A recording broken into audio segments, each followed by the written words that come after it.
জিম্মি করা হয়েছিল যে সকাল 9টার মধ্যে নমিনেশন ফর্ম তুলতে হবে। কিন্তু আমরা গণ অধিকার পরিষদের পক্ষ থেকে জাতির সাথে বেইমানি করিনি এবং সরকারের সাথে আপোষ করিনি।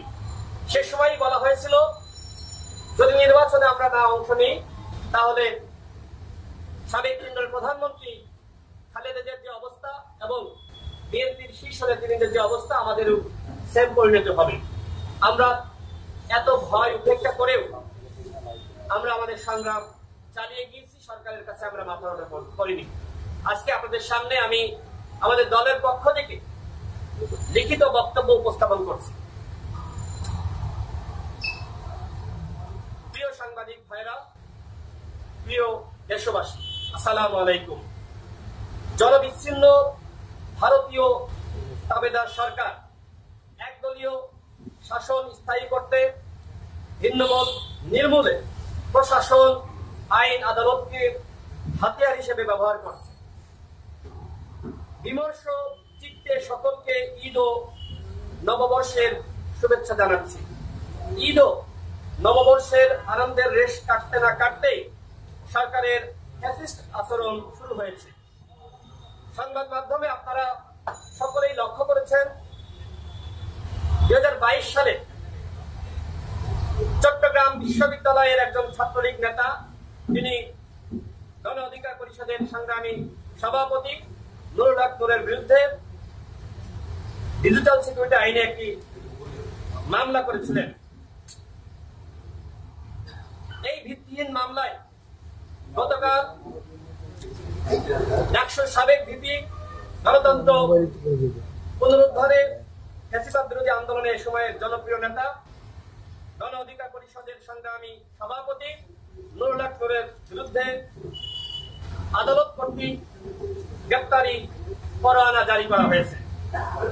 ডিজিটাল নিরাপত্তা আইন বিলুপ্ত হয়ে সাইবার নিরাপত্তা আইন হলেও 2022 সালে নুরুল হক নূরের বক্তব্যে প্রধানমন্ত্রী শেখ হাসিনা ও তৎকালীন শিক্ষা উপমন্ত্রী মহিবুল হাসান চৌধুরী নৌফেলের কথিত বাধানের অভিযোগে ডিজিটাল নিরাপত্তা আইনে হয়রানিমূলক মামলাটি দায়ের করেছিলেন ছাত্রলীগের নেতা, চট্টগ্রাম বিশ্ববিদ্যালয়ের ছাত্রলীগ নেতা শাহরিয়ার।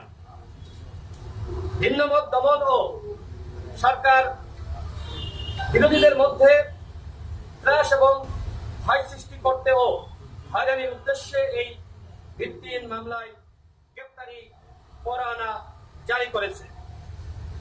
জনবিচ্ছিন্ন ভারতীয় তাবেদার সরকার দেশে এককালীন একদলীয় শাসন স্থায়ী করতে ভিন্নমত নির্মূলে প্রশাসন, আদালতকে দলীয়করণ করে আইনকে হাতিয়ার হিসেবে ব্যবহার করছে।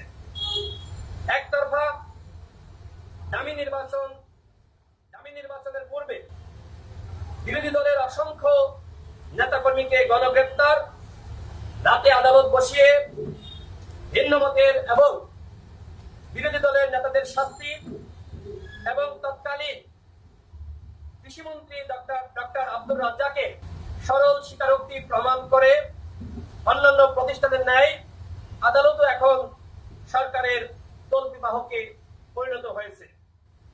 বিচার ব্যবস্থা এখন কার্যত সরকারের হাতে বাক্সবন্দী। সাবেক প্রধানমন্ত্রী খালেদা জিয়া এবং নোবেল বিজয়ী ডক্টর মোহাম্মদ ইউনূস যার ভুক্তভোগী। প্রিয় সাংবাদিক ভাইরা, প্রিয় দেশবাসী, আপনারা সকলে জানেন দেশ এক গভীর রাজনৈতিক ও